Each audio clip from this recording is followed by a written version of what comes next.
আমরা অন্তর্বর্তীকালীন সরকারকে বলতে চাই, এই প্রজন্মের যে কনফ্লিক্ট আমরা চাই এটা এখনই শেষ হয়ে যাক, এটা আজকে শেষ হয়ে যাক। এই আওয়ামী লীগ নামক ভাইরাস নিয়ে এই বাংলাদেশ আমরা একদিনও থাকতে চাই না। আওয়ামী লীগের অপরাধের ফিরিস্তি অনেক দেওয়া হয়েছে।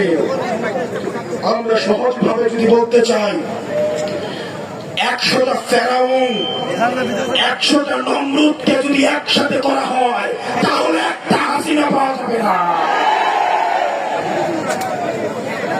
আমরা স্পষ্ট ভাষায় বলতে চাই, এদেশের রাজনীতিবিদ যারা রয়েছেন, ফেসিবাদ বিরোধী রাজনীতিবিদ যারা রয়েছেন, আপনাদের প্রতি আমাদের সম্মান রয়েছে, শ্রদ্ধা রয়েছে। আপনাদের প্রতি আপনাদের দীর্ঘ 1.5 দশকের লড়াই সংগ্রামকে আমরা শ্রদ্ধা জানাই।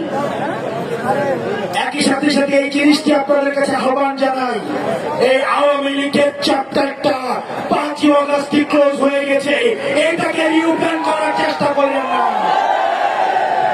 ডক্টর মোহাম্মদ ইউনূস, আপনাকে আলোচনা করতে হবে মুক্তার ভাইয়ের সাথে,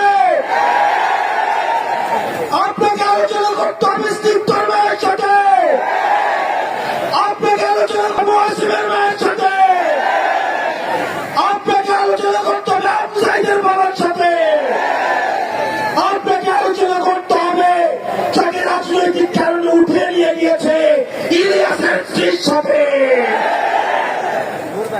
সংগ্রামী সহযোদ্ধা, আপনাদেরকে বলতে চাই, শেষ রক্তবিন্দু দিয়ে একজন ব্যক্তি যদি থাকে এখানে, আরো যদি 1 মাস প্রয়োজন হয়, 1 বছর প্রয়োজন হয়, আওয়ামী লীগকে নিষিদ্ধ না করা পর্যন্ত আমরা এই ময়দান ছাড়ব না।